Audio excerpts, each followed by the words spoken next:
Assalamualaikum warahmatullahi wabarakatuh. Salam sejahtera untuk kita semua. Perkenalkan, nama saya Dia Amalia. Saya merupakan mahasiswi dari program studi Kesehatan Masyarakat Fakultas Kedokteran Universitas Lambung Mangkurat. Pada video kali ini, saya berharap para penonton dapat menyimak dengan baik dan diharapkan dapat mendapatkan ilmu pengetahuan wawasan baru tentang materi yang akan saya sampaikan, yaitu tentang stunting atau dalam bahasa Indonesia itu sendiri, yang artinya pengertilan. Sebelum saya membahas tentang stunting, perlu diketahui kasus stunting itu menjadi kasus yang sering diperbincangkan oleh pemerintah setempat. Karena dari data riset kesehatan dasar atau Riskesdas menunjukkan prevalensi balita stunting di Indonesia pada tahun 2018 mencapai 30,8%, yang artinya cukup tinggi kasus ini di Indonesia. Dan pada tahun 2018 itu juga, Indonesia menjadi negara dengan peringkat kedua tertinggi di kawasan Asia Tenggara dan nomor 5 di dunia. Namun sekarang, alhamdulillah kasus stunting di Indonesia berangsur-angsur menurun. Dan berangsur-angsur menurun menjadi 24,4% berdasarkan hasil survei status gizi Indonesia. Dan diharapkan kasus ini persentasenya dapat turun lagi menjadi 20% ke bawah berdasarkan hasil rekomendasi dari WHO atau World Health Organization, yang dimana WHO sendiri merupakan organisasi internasional kesehatan dunia. Namun topik tentang stunting ini masih banyak masyarakat yang kurang familiar. Banyak masyarakat yang mengira anaknya ini normal karena melihat dari faktor genetika orang tuanya yang pendek juga, padahal hal tersebut tidak juga menjadi penentu. Baiklah, tidak berlama-lama lagi, saya akan masuk penjelasan inti tentang apa sih itu stunting. Stunting adalah kondisi gagal tumbuh anak balita atau bayi di bawah 5 tahun karena akibat dari tidak tercukupnya asupan gizi, sehingga seorang anak terlalu pendek untuk anak seusianya. Penyebab dari stunting itu sendiri biasanya karena pada saat dalam kandungan tidak tercukupinya gizi, dan biasanya baru muncul kelihatan nampak bayi tersebut terkena stunting setelah mereka usia 2 tahun, saat mereka berusia 2 tahun.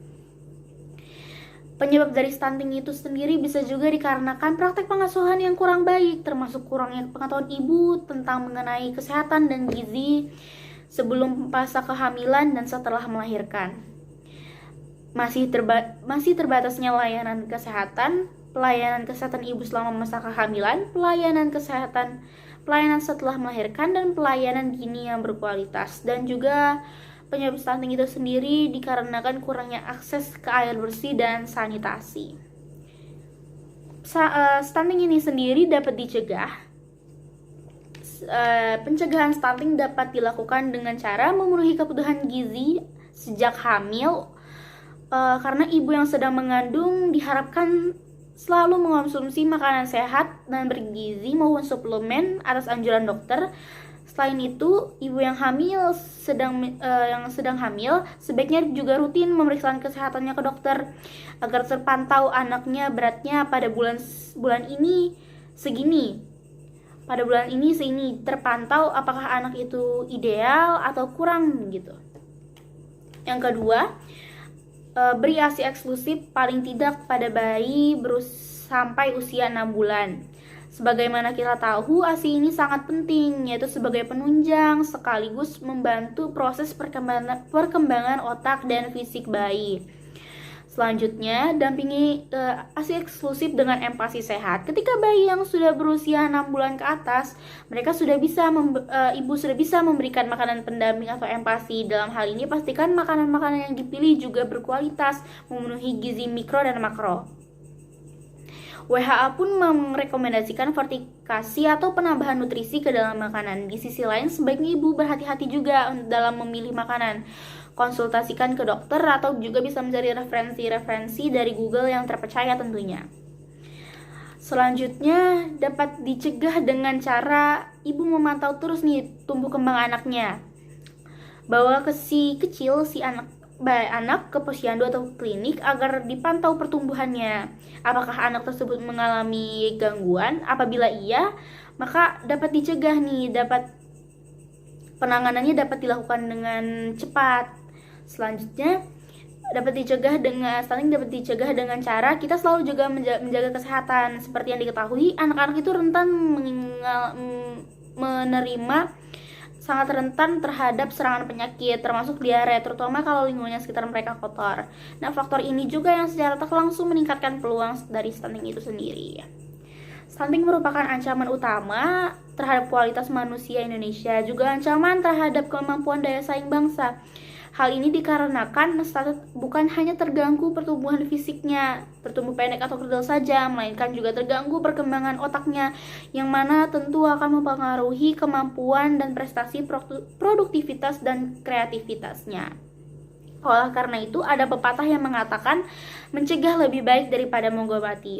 Oleh karena itu, marilah kita bersama-sama memerangi stunting, mencegah stunting. Setelah saya menjabarkan tadi, kalian pasti sudah tahu bagaimana cara mencegah dan penyebab biasanya stunting ini apa. Oleh karena itu, marilah kita bersama-sama mengurangi angka stunting di Indonesia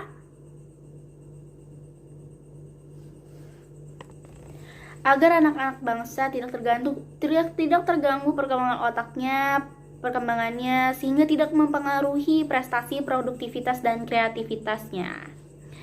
Baiklah, cukup sekian dari saya. Itu yang dapat saya sampaikan. Mohon maaf apabila terdapat keliruan dalam perkataan saya. Sekian dari saya. Terima kasih. Wassalamualaikum warahmatullahi wabarakatuh.